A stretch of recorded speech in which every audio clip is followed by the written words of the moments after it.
حضرت معاویہ صحابی ہیں، کاتب وحی ہیں، حضور کے برادر نسبتی ہیں، صالح ہیں، ام حبیبہ بہن ہے ان کی جو حضور کی زوجہ محترمہ ہے، ان کا مقام بہت بلند ہے، لیکن ہم انہیں خلفائے راشدین میں شامل نہیں کرتے، اس لیے کہ ان کا جو خلافت کو اختیار کرنا یا حکومت اختیار کرنا یہ قبائلی عصبیت کی بنیاد پر تھا، باہمی مشورے کی بنیاد پر نہیں تھا۔ لیکن 20 سال تک ان کا دور حکومت ہے اور کوئی خون ریزی نہیں، کوئی غارت گری نہیں، کوئی اختلاف نہیں، کوئی بغاوت نہیں، کوئی جھگڑا نہیں، مدبر اس درجے کے تھے۔ اب آئیے آخری سٹیج آئی، حضرت معاویہ کو مشورہ دیا گیا، مغیرہ ابن شعبہ ایک بزرگ صحابی تھے، کہ دیکھیے جناب امیر، مسلمانوں میں اختلاف ہوا، 4.5 سال 5 سال خانہ جنگی رہی، اب اگر پھر معاملہ آپ کے انتقال کے بعد ایسے ہی چھوٹ گیا تو اختلافات ہوں گے، جھگڑے ہوں گے، مختلف دعوے دار سامنے آئیں گے، جنگیں ہوں گی، پھر دوبارہ جو ہے فساد ہو جائے گا،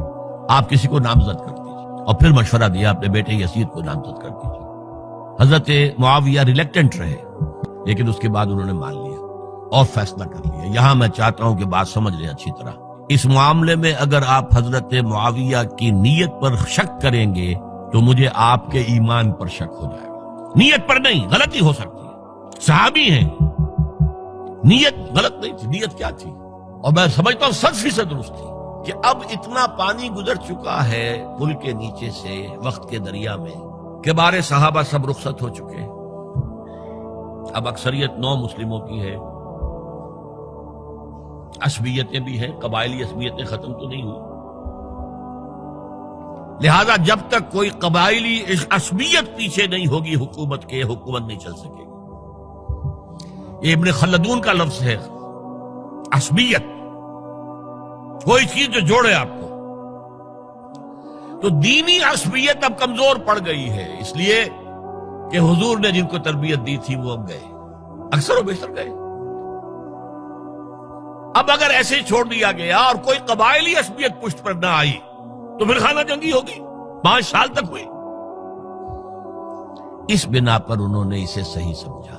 آپ اختلاف کر سکتے ہیں، صحابہ کی رائے سے اختلاف ہو سکتا ہے، لیکن آپ ان کی نیت پر شک نہیں کر سکتے۔ بہرحال واقعہ کیا ہے تاریخی اعتبار سے کہ یہ 10ویں سال میں نامزد کر دیا یزید کو اپنے بعد خلیفہ کے لیے، ولی عہد۔ اس وقت تقریباً سب نے بات مان لی سوائے 5 افراد کے۔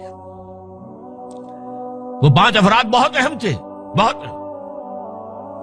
ابو بکر اہم ترین آدمی تھے، ان کے بیٹے عبد الرحمن ابن ابو بکر۔ عمر نمبر 2 تھے، عبداللہ ابن عمر۔ زبیر عبداللہ ابن زبیر۔ عباس عبداللہ ابن عباس، اور حسین ابن علی۔ حضرت حسن کا انتقال ہو گیا تھا۔ اہل تشیع کا کہنا یہ کہ زہر دیا گیا، واللہ اعلم، میں کچھ نہیں کہہ سکتا، میں کوئی تاریخ کا محقق اس معنی میں نہیں، میں موٹی موٹی باتیں جانتا ہوں۔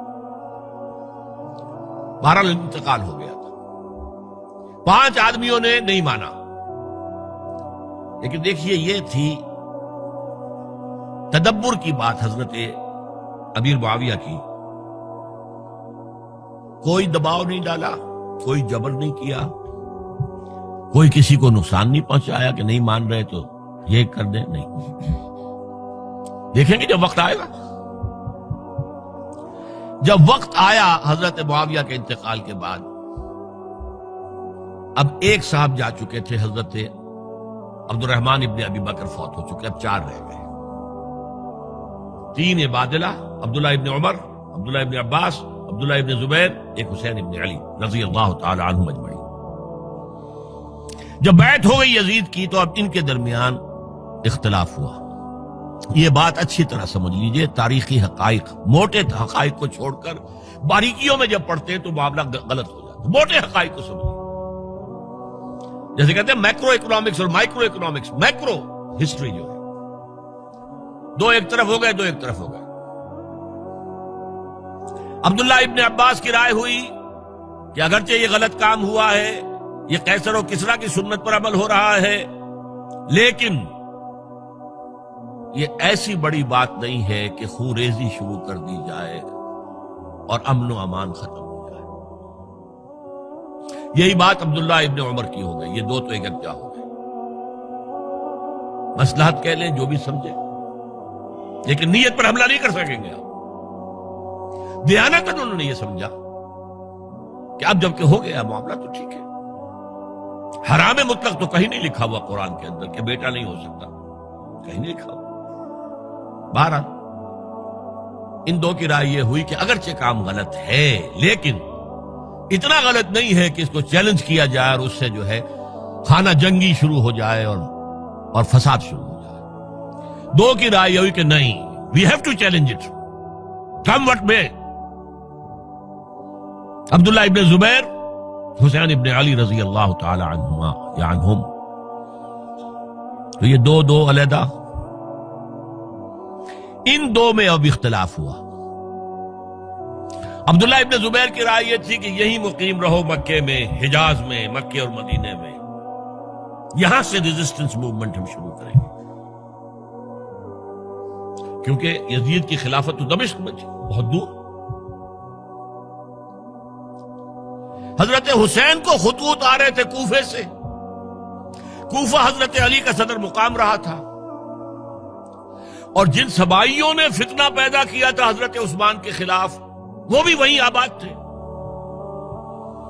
انہوں نے خطوط کا تاتا باندھ دیا، آپ آئیے ہم آپ سے بیعت کریں گے اور کھڑے ہوں گے اور مقابلہ کریں گے اور اس یزید کی حکومت ختم کریں گے۔ ڈاک کے تھیلے بھرے ہوئے۔ حضرت حسین نے فیصلہ کیا کوفے جانے کا، بہت روکا۔ عبداللہ ابن عباس بہت ان سے بزرگ تھے عمر میں، اور ویسے بھی ایک اعتبار سے نانا تھے، ایک اعتبار سے پڑدادا تھے۔ حضرت عبداللہ ابن عباس حضور کے چچا زاد بھائی تھے، تو نانا ہو گئے کہ نہیں؟ حضور نانا تھے کہ نہیں؟ اور حضور کے چچا تھے حضرت عباس، ان کے بیٹے ہیں۔ تو اس اعتبار سے حضرت علی رضی اللہ تعالیٰ عنہ کے کیا ہو گئے؟ چچا۔ بہرحال میں کچھ گڑبڑ کر رہا ہوں اس وقت۔ وہ دوڑتے جا رہے تھے کہ حسین خدا کے لیے مت جاؤ، خدا کے لیے مت جاؤ، یہ کوفی تمہارا ساتھ نہیں دیں گے، الکوفی لا یوفی، کوفی وفا نہیں کرتا وعدہ، اور خدا کے لیے اگر جانا ہے اپنے گھر والوں کو یہاں چھوڑ دو۔ بس حضرت حسین پر رضی اللہ تعالی عنہ جو ایک کیفیت تھی، انہوں نے سب باتوں کو نظر انداز کیا۔ وہاں ہزاروں لوگوں نے مسلم بن عقیل جو حضرت حسین کے نمائندے کی حیثیت سے پہلے گئے تھے، ان کے ہاتھوں پر بیعت کیا، وہ خطوط آ رہے تو اور بھی بات پختہ ہو گئی۔ ابھی راستے ہی میں تھے کہ پتہ چلا کہ ابن زیاد گورنر بن کر آیا ہے، اور اس نے جو وہاں پر تشدد کیا ہے اور ڈنڈا برسایا ہے، سب بیعت توڑ کے گھروں میں چھپ گئے، اور مسلم بن عقیل جو ہیں وہ بے یار و مددگار شہید بھی کر دیے گئے۔ حضرت حسین نے ارادہ کیا کہ واپس ہو جائے مدینے کی طرف۔ اب مسلم بن عقیل کے بیٹے جو ہیں، وہ عرب کی ایک غیرت ہے، ایک آنر جسے آج کل کہتے ہیں، ہم اپنے باپ کا بدلہ لیے بغیر نہیں جائیں گے۔ اور حضرت حسین کی شرافت اور مروت، یہ لوگ میرے ساتھ آئے تھے، میرا ساتھ دے رہے تھے، اب میں ان کا ساتھ کیسے چھوڑوں؟ بہرحال وہ حادثہ فاجعہ ہو کر رہا، اور اس میں سب سے بڑا سبب جو بنا ہے وہ میں چاہتا ہوں جس کی طرف کسی کی نگاہ نہیں گئی۔ افسوس یہ ہے کہ میرا اس پر جو کتابچہ ہے سانحہ کربلا، وہ آؤٹ آف پرنٹ تھا۔ کوشش تھی کہ آج یہاں وہ پیش کیا جاتا، مختصر ترین، لیکن آپ دیکھیں گے کہ کلیئر ہو جاتی ہے ہسٹری۔ دو کتابچے ہیں، شہید مظلوم، میرے نزدیک مظلوم ترین شہید حضرت عثمان رضی اللہ تعالی، اور سانحہ کربلا، بہت بڑا سانحہ، اس میں کوئی شک نہیں۔ حضرت حسین کا صبر اور مثابرت اور استقلال اور شجاعت، یہ مثالی ہے تاریخ کے اندر۔ اپنے سامنے جو ہے، اپنے ایک ایک کر کے چراغ گل ہو رہے ہیں، خاندان سارا ختم ہو رہا ہے، شیرخوار بچے شہید ہو رہے ہیں۔ وہ تو ایک بچہ بیمار تھا، حضرت علی بن حسین زین العابدین رحمت اللہ علیہ، وہ بچا ہے، لیکن اصل میں شرافت اور مروت جو ہے وہ بسا اوقات اپنی شرافت کی وجہ سے مار کھا جاتی ہے۔ حضرت حسین سے میرے نزدیک یہ ایک اسٹریٹجک مسٹیک ہوئی کہ جب کوفیوں کا لشکر سامنے تھا تو وہاں کھڑے ہو کر ایک ایک کا نام لے گا، فلاں ابن فلاں کیا تم نے مجھے خط نہیں لکھا تھا؟ اے فلاں ابن فلاں کیا تم نے مجھے خط نہیں لکھا تھا؟ سب کے راز فاش کر رہے ہیں، اور دیکھو یہ میرے پاس یہ تھیلے بھرے ہوئے تمہارے خطوں کے موجود ہیں، تم نے مجھے بلایا اور میں آیا۔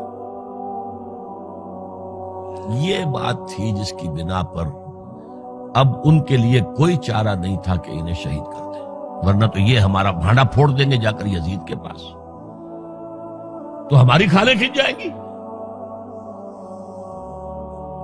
یہی وجہ ہے کہ حضرت حسین نے 3 آفرز کی، مجھے واپس مدینے جانے دو، نہیں، مجھے یزید کے پاس جانے دو، نہیں، مجھے کہیں اسلامی سرحد پر بھیج دو، میں وہاں پر کافروں سے جنگ کرتے ہوئے زندگی ختم کر لوں گا، نہیں، ہیئر اینڈ ناؤ بیٹھ کرو۔ یہ حضرت حسین کی شرافت، غیرت، حمیت، مروت اس کے خلاف تھا، لہذا انہیں شہید کیا گیا، اور پھر خیموں کو آگ لگائی گئی۔ یہ نوٹ کیجئے کیوں لگائی گئی؟